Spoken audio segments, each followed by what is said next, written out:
Eu sou Ronaldo Lemos e esse é o Expresso Futuro. Hoje a gente vai falar exatamente do futuro da saúde. We have a lot of questions to ask ourselves about engineering human embryos. Whether or not we do it is going to be less a question of capability and more a question of ethics. Are we going to have the wealthy people engineer all the faults out of their line, whereas all the poor people are going to have those diseases? Ultimately, the future of healthcare is not brick and mortar. It's not in the clinic. It's out in the real world. It's on the phones that we have in our pocket, the devices in our home, and that's ultimately where we're headed.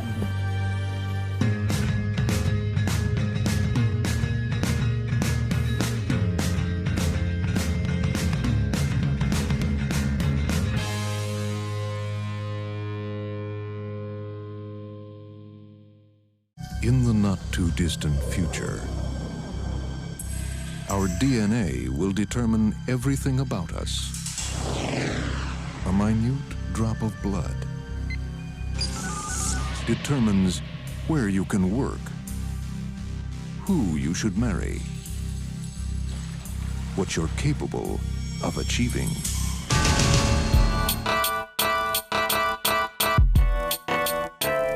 Com tantos avanços tecnológicos, a saúde não poderia ficar de fora, né? Tem muita coisa acontecendo nessa área.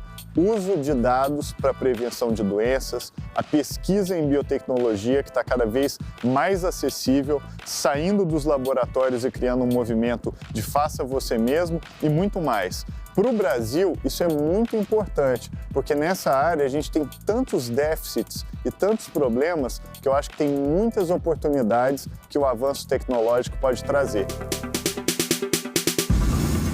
A gente vai falar agora com a Ellen Jorgensen. Ela é uma grande ativista do movimento Faça Você Mesmo na área da genética e luta também por maior liberdade para o uso de tecnologias patenteadas, que muitas vezes as patentes podem dificultar ou até mesmo impedir a pesquisa nessa área.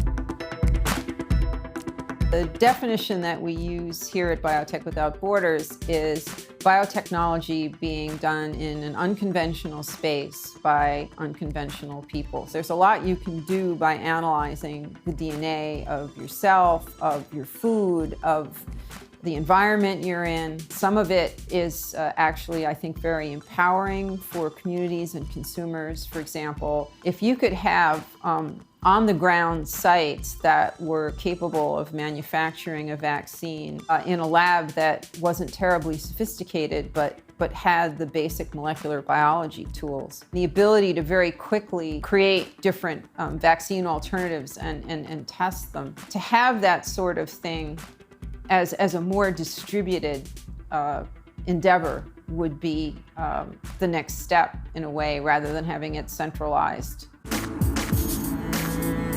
I'll give you an example. I have a friend who's diabetic who's told me that the people that wear insulin pumps are banding together and hacking them because there's certain functionality in them that they want them to have, and the company has said it's too expensive to add it, and they did it, and now the company is embarrassed. Wait a minute, you said it's too hard, too expensive. Look, we did it. So I think if the company is a good company, they'll see it as an opportunity to partner with the public, because the public are their end consumers. If the company is a bad company, they may try to shut it down in some way, but it's very hard to squash innovation.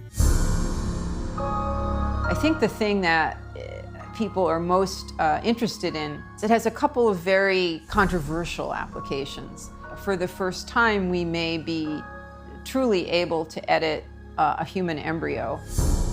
Closer and closer we're getting to that whole science fiction scenario where you can actually do genetic engineering on humans. This is not a simple thing because, of course, it opens the door to doing other types of edits, and where do you stop? What's considered a defect rather than just something that somebody wants, you know? That's why I like to teach these classes, is because, yeah, there's a fun hands-on component, but you also get into all of these discussions about, well, what does it mean? How should this be used? Obviously, the only way you can edit an embryo is if someone is doing in vitro fertilization. That's a very expensive procedure. You have to be fairly wealthy to afford it. Are we going to have the wealthy people engineer all the faults out of their line, whereas all the poor people are going to have those diseases? I mean, there's also kind of social questions that this kind of tech raises. These spaces are more than just places to play with biology and have fun. They're places to think about what this means. What does it mean that it's easy now for you to go and analyze your own DNA? These were Nobel Prize winning experiments maybe 20 years ago, and now you're doing them in a crappy little lab in the middle of an industrial building in Brooklyn. So this is the future. Genetics, what can it mean? The ability to perfect the physical and mental characteristics of every unborn child. Of genetic engineering to choose the genes.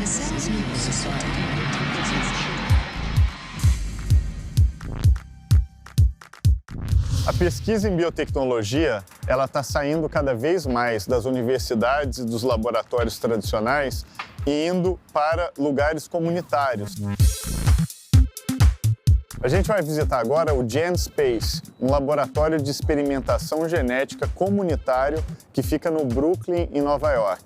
É interessante porque lá eles estão fazendo vários experimentos com a tecnologia genética CRISPR, que permite, inclusive, a edição genética de pessoas vivas, ou plantas, ou animais, e assim por diante. É como se fosse um hackerspace, só que em vez de computadores, você vai encontrar material de pesquisa biotecnológica. Vamos lá ver. GenSpace is something that we call a community lab. The idea is a molecular biology laboratory that is open to the public. Biology, it's actually coming a little bit back to its roots. A lot of scientists in the past, or people who we call scientists today, weren't actually professionally scientists. They were just interested in certain aspects of nature and wanted to learn more about it. It really wasn't until the 20th century that this idea that you would be paid a salary to put on a white coat and walk into a lab and do science for 40 hours a week really became the convention. And so I think we're sort of seeing this make a resurgence now in biotechnology. And so if you have a place like GenSpace or some of the other community labs out there that have already acquired the equipment, it becomes possible for citizens to make contributions to biotechnology again. So one of the big draws to me, say my company had given me permission to work on a side project there. Anything I discovered would have belonged to the company. I wouldn't have had any say in how it was used. I really wouldn't have had, any ownership of the idea or the product or whatever it was that I created. One of the nice things about GenSpace is if you discover something here, if you invent something, it belongs entirely to you and you can decide what to do with it. So we've seen startups launch out of here that are built around intellectual property that they developed here and have complete ownership of. O que está acontecendo hoje é que os equipamentos para isso estão ficando cada vez mais baratos. Hoje é possível comprar um kit de manipulação genética pela internet a menos de $100. Isso está provocando uma verdadeira revolução. É parecido com o que aconteceu com os computadores na década de 70. Antes, computador era coisa de empresa. E graças a um monte de pessoas, como por exemplo Steve Jobs e outros hackers, eles começaram a levar o computador para suas garagens, o que iniciou o fenômeno do computador pessoal. Hoje, a gente está vendo a mesma coisa acontecer em biotecnologia. Há uma verdadeira onda do faça você mesmo, com as pessoas fazendo experimentações fora de laboratórios, e há quem aposte que isso vai fazer a pesquisa em genética avançar ainda mais e mais rápido. Biotechnology today is sort of where computers were back in the 60s.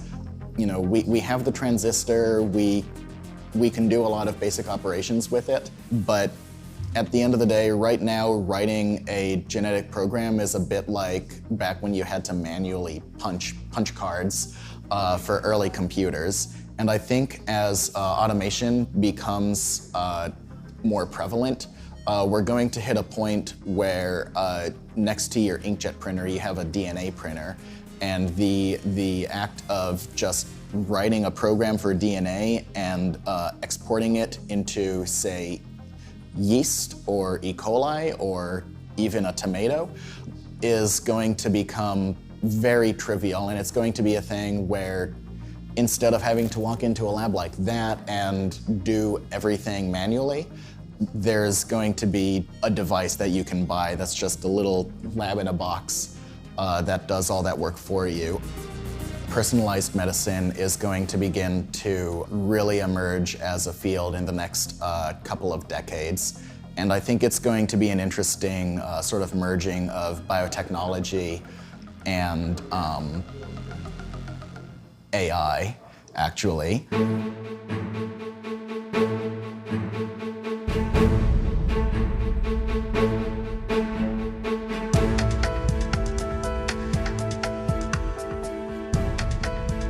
A gente vai visitar um dos laboratórios que fazem parte de um dos hospitais mais importantes de Nova York, o Lab 100. É muito interessante porque os hospitais aqui da cidade já são muito tecnológicos. Você consegue marcar uma consulta pela internet no mesmo dia e, mais do que isso, muitas vezes você consegue fazer a consulta pela rede, falar com o médico direto do hospital sem precisar sair de casa. Agora, esse laboratório, ele está fazendo algo além. Ele está usando dados para fazer um planejamento da sua saúde e para fazer prevenção de doenças. Vamos lá falar com eles. Welcome to Lab 100. Thank you. Lab 100 is a hybrid clinic and research lab where we're leveraging data and technology to redesign how we measure health and ultimately redesign how we deliver care. And each station is going to measure another aspect of your health, and we're going to talk about the results as we go. Definitely interject with questions. The point of this is to be informative and educational to you, and we're trying to really empower our patients to understand how their behavior and lifestyle impacts their health in a very tangible and quantitative way.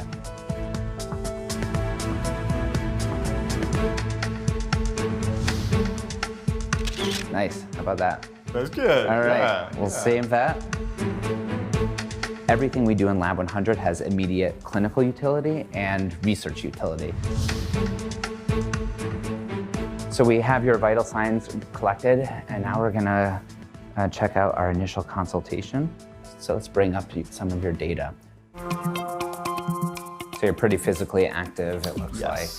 You're getting a high level of physical activity, and it looks like the vast majority is from vigorous activity, 91%. That's wonderful. Nice. In terms of your nutrition, you're getting significantly above average vegetables. Your blood pressure is excellent within the normal range. Your heart rate, 63 beats per minute. Very good. Should we move on? Yes. All right, good. let's go to the blood draw. So good. Where did you come to the realization that it's important to merge research and actual physical exams? What became very apparent to us several years ago was that we've sort of reached the limit of what we could do with the traditional healthcare data. I always make the analogy that it's sort of like everyone is building mechanical horses to pull a carriage, because we have this old, way of practicing medicine that really hasn't changed, that much over the last 100 years. We have this new technology like AI, big data, et cetera. We're trying to make it work in this old way of doing things. So what we quickly realized is we needed to be able to control or change the data generation side. We're trying to get the right data together in one place where we can ask the right questions of that data. And today we're stymied by the fact that we largely don't collect data about health. We collect data about acute episodes of disease when patients come into the hospital or the clinic. So the more we can start collecting truly health data and more holistic data from molecules up through behavior and population level data, that's how we're going to move innovation forward. That's amazing. Also providing access to the patients, right, to their data, because I think this is also a revolution. There has been a dispute that's been going on forever about who gets to see the patient data and so on. We're moving very rapidly in that direction. Here in Lab 100, the patient is the owner of their data. When you come through a Lab 100 visit, we try and make every piece of data that we collect immediately visible and also contextualized for the data, for the patient to understand. After you leave Lab 100, that data is yours. You can download it, you can share it, you can email it. If you're a data scientist like us, you can even work with it on your own. Sure. And we really want to empower our patients to understand their health. We know the innovation that's unleashed when you open source what you're doing. That's right. When you make tools that allow others to build on the work that you're doing. So we're doing a lot of that here as well.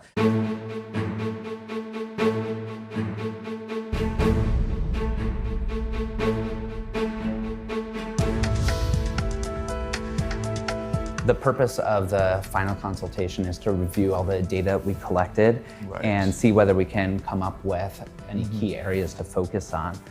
So we show your physical activity and nutrition again up here to remind you that these are the levers that we have to adjust. This is really what you can do in terms of behavior and lifestyle to impact your health. Lab 100 is the means, it's not the end. We built Lab 100 with a very specific purpose in mind, and that was to dramatically shorten the time it takes to innovate in healthcare. We know that today it takes 17 years on average for new biomedical innovations to see the light of day. A lot of that innovation never even gets to the end user, in this case to the patient or to the provider who would stand to benefit. And one of the reasons we think that's the case is because the key stakeholders, the people involved in innovation, right now they're siloed across various aspects of the healthcare system. With Lab 100, we're bringing everyone together in the same environment, and that's enabling us to learn from the feedback we get from our patients, from our providers. And once we get that feedback, we can then develop different versions. Ultimately, the future of healthcare is not brick and mortar. It's not in the clinic. It's out in the real world. It's on the phones that we have in our pocket, the devices in our home, and that's ultimately where we're headed.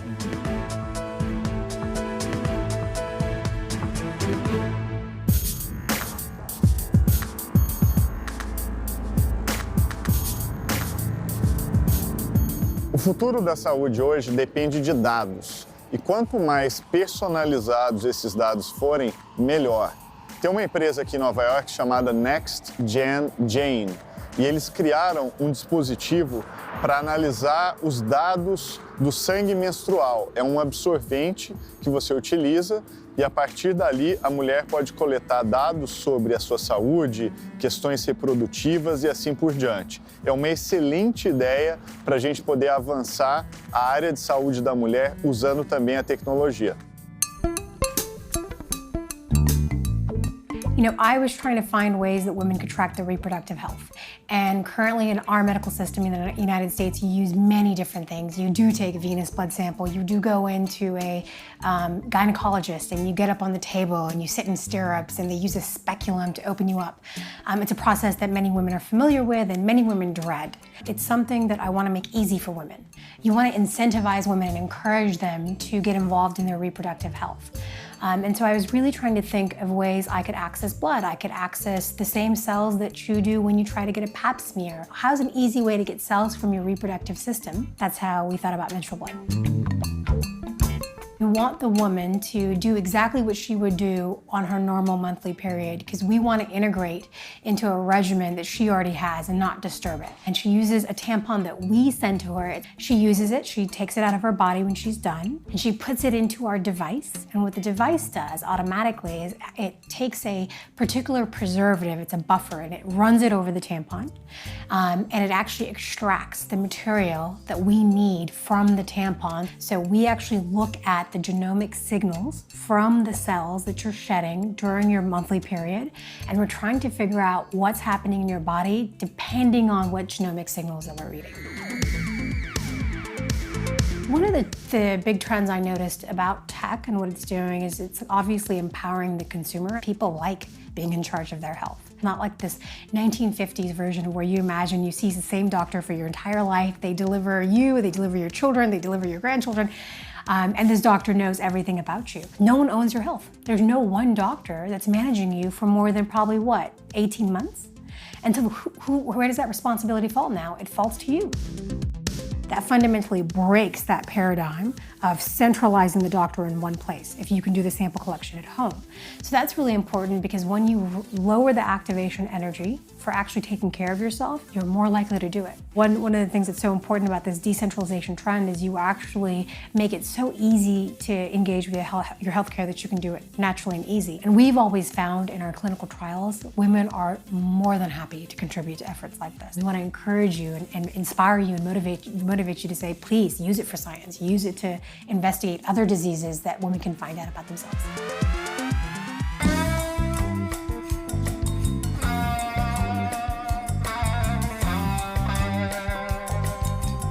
Não só de ciência vive a biotecnologia, existe também a bioarte, que é usar esse tipo de técnica genética para criar um objeto artístico, um objeto estético, usando para isso, inclusive, seres vivos. A gente vai entrevistar agora duas pesquisadoras do laboratório de bioarte da Escola de Artes Visuais aqui de Nova York. In this current environment, particularly in the 21st century, we all live under the umbrella of altering nature. And artists have always been involved with nature, and goes all the way back to the early cave paintings. Painters at that time used pigments to create images of the natural world. So each generation kind of redefines the relationship to nature in art, and now the umbrella for us is really the genetic revolution. Artists are really those that thrive on freedom.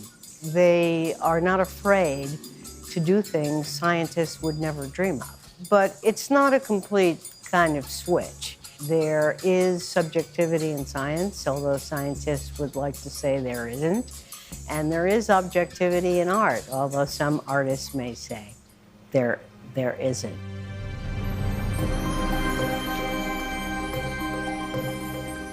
I started off as an artist from the very beginning. I've always been very attracted to materials. And as an artist, I began dabbling in new territories, many of which weren't my own. So I began dabbling in the sciences and eventually became a part of the BioArt Lab movement. Our art students have come up with very innovative ways to apply some pretty standard lab reagents. And this one is a bacterial cellulose, so you can see it's growing on the surface of this culture. So as an example of a way in which an artist would harness this organism, we took advantage of the fact that the SCOBY, the cellulose, grows on the surface, and we 3D printed scaffolding. And the scaffolding protruded the surface of the liquid, and the cellulose had no choice but to grow around those obtrusions, which was allowed us to create our own pattern in vitro. So this is an extension of my interest in the bodily fluids that sustain us. I'm particularly interested in the relationship of photosynthesis and respiration as a means of bonding the survival of flesh and flora. And again, I'm an artist. I don't have a background in molecular biology, but was really compelled by the molecular structure of the two molecules responsible. If you look at hemoglobin and chlorophyll, they're practically identical except for their center atoms, which is really unusual for molecules. What you see here are spinach leaves in an ethanol solution. And the ethanol is a strong alcohol, and it leaches out all of the chlorophyll. So all of the green pigment that captures the sun's light and converts it into energy is suspended in the liquid, and the leaves are kind of bleached and fleshy. So the chlorophyll solution is dripping down into the beaker, and you'll see that while it appears green here, it's red below. It literally glows red like blood, which is so bizarre. If I had to sum up my relationship to science, it would be poetic. And my understanding of simply poetic. And it's also a freedom, it's a disclaimer. So as artists, one of the things that we're great at doing is taking the abstract and making it tangible, making it compelling and something that's visceral. We're bombarded with information about the world around us, and the information, the numbers, are just as abstract as the invisible liquid in a test tube that, a scientist is pipetting into another test tube. And so I think it's a really great opportunity for artists to build a bridge between some of these abstract notions for the public.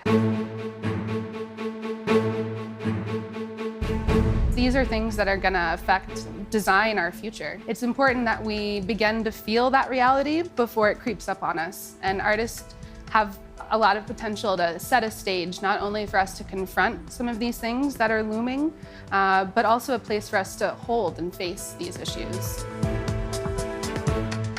More and more biological solutions to the changing dynamics of the degradation of toxicity, the ways in which GMOs exist, the use of plastics, etc. These are all issues that artists are dealing with. And it's to raise a certain consciousness about we all live in the same world. And what happens in one place now affects us in another.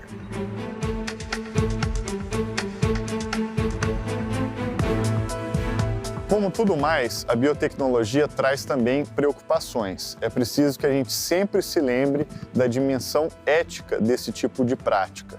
Se a gente for pensar, a biotecnologia traz muitas promessas importantes. Reduzir a fome, até mesmo expandir o tempo de vida nossos seres humanos.